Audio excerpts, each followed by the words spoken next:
The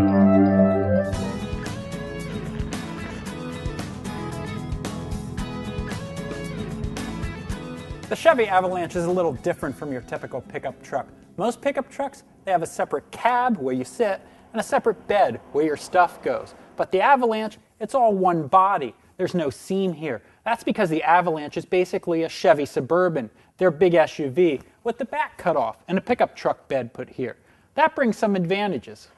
An advantage to the single body structure is that it really improves cargo flexibility. The Avalanche, it's something of a transformer on wheels. When I load my kayak into the back here, it's not going to fit with the tailgate up. This is common in a lot of crew cab pickup trucks. The beds aren't all that long. But the Avalanche, it's got a trick up its sleeve, and I'll show you.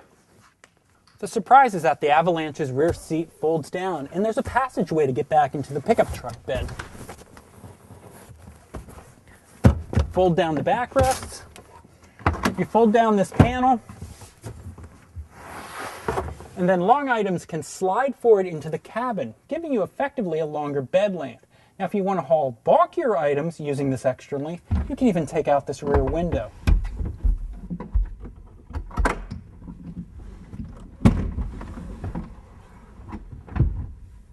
But wait, there's more. One of the hassles of using a crew cab pickup truck for family duty is that once you fill the seats, you run out of room inside to store your stuff, places where it will stay dry and secure. But the Avalanche, it's literally got you covered. For one thing, there's bins on either side of the pickup truck bed. You can put stuff in here, close them up, you can lock them. Also, the Avalanche comes with a 3-piece cover for the bed. You can take the cover off and haul big stuff. But when they're down, it's waterproof and you can lock it all at the tailgate so everything stays secure. Inside the Avalanche, you'll find a lot of the same pros and cons that you find in GM Suburban or Tahoe or even their high-end pickup trucks. On the plus side, it's a very attractive dashboard, lots of wood material, quite nice. Also, front seats, they're firm, they're supportive. On the negative side, in the dashboard, especially climate controls, a lot of small buttons. Also, the steering wheel, it adjusts in coarse steps rather than a continuous motion, and it doesn't telescope.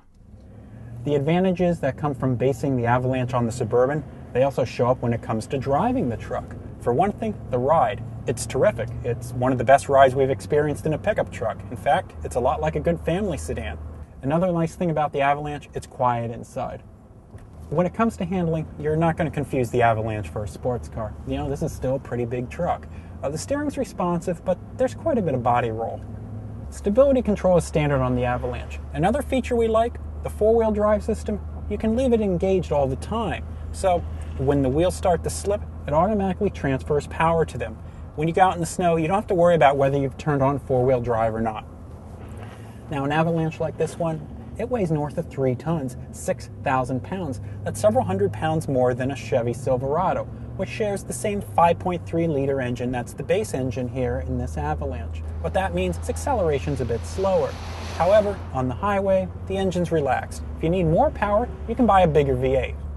One frustration with driving the Avalanche, because of the high bed in the back, it's really hard to see things behind you. It creates a huge rear blind zone.